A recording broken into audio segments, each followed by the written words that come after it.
So, it's a bit of a wet, miserable day. We're outside of Albany House in London's fabulous Piccadilly. We're just about to go and meet Dr. Edward de Bono, one of the greatest thinkers of our time. Hopefully Positive TV will be able to keep up with him. Let's go see.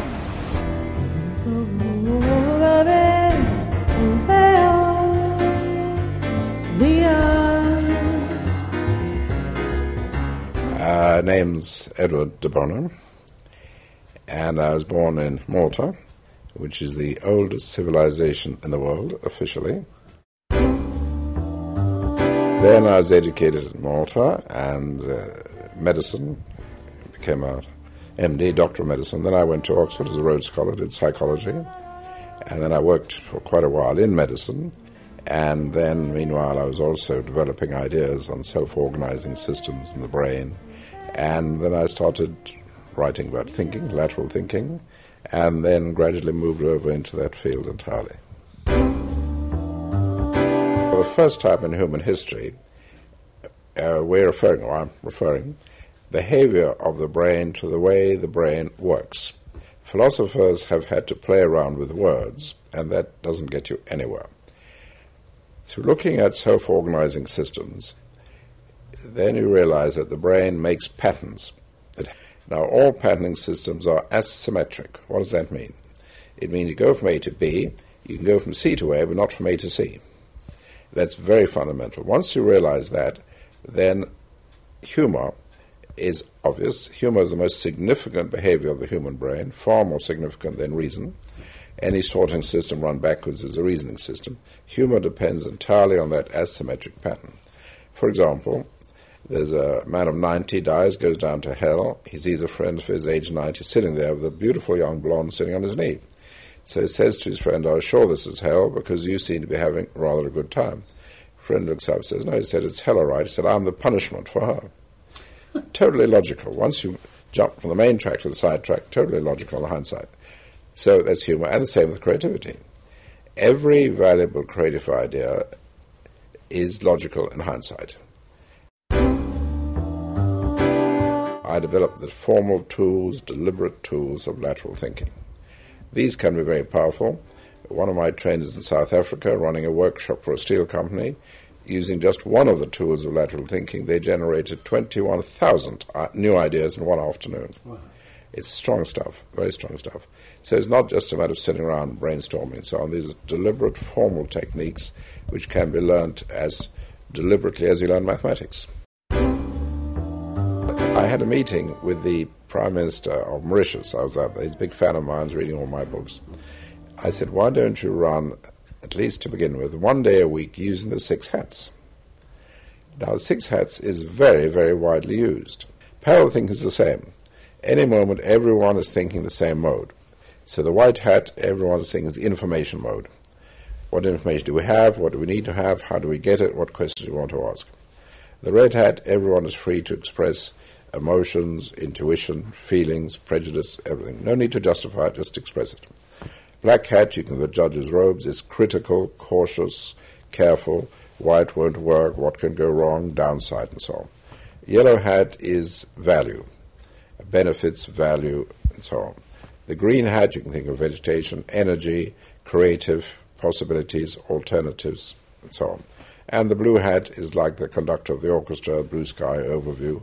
And the blue hat decides what is the focus, what sequence of hats to use, what's the outcome, and so on. Very simple. What it means is that everyone is now looking and thinking in the same direction.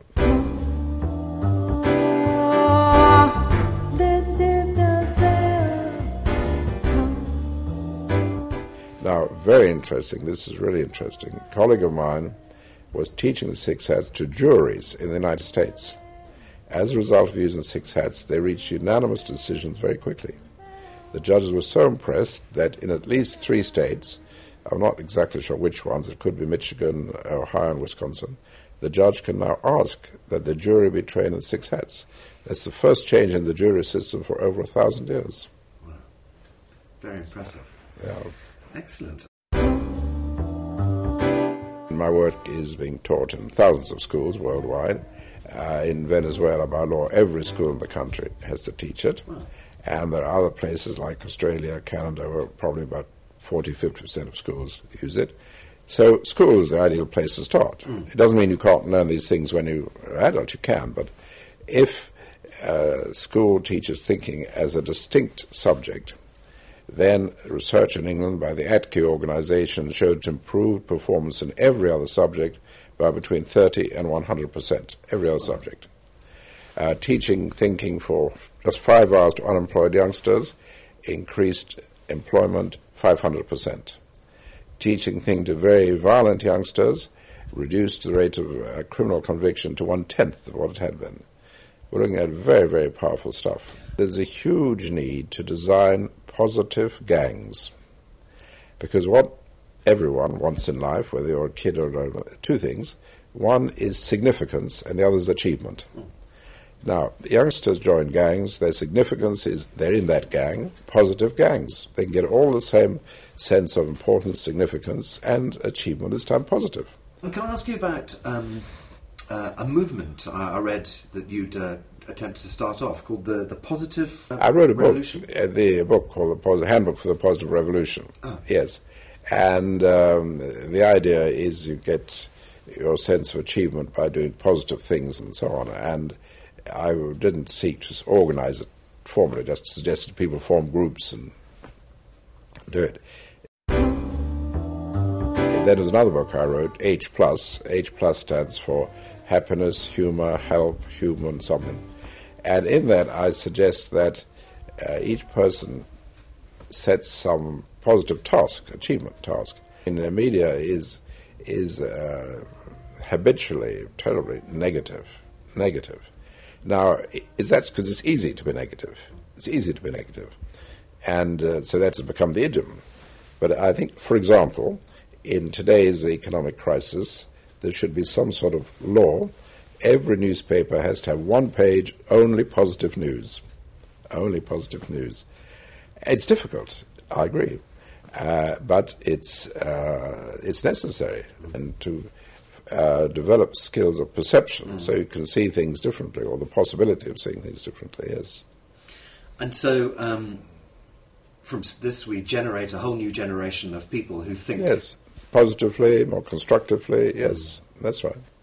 Yeah. So the point is you can get change through new ideas, not through revolution. Not saying we must attack you, we must destroy you in order to get change. No, you open up new paths, new routes, and people will take them. Dr. Edward Bono, thank you very much. That's been very interesting talking to you. Thank you. Good. Thank you. Good to meet you. Good to meet you. Thank you.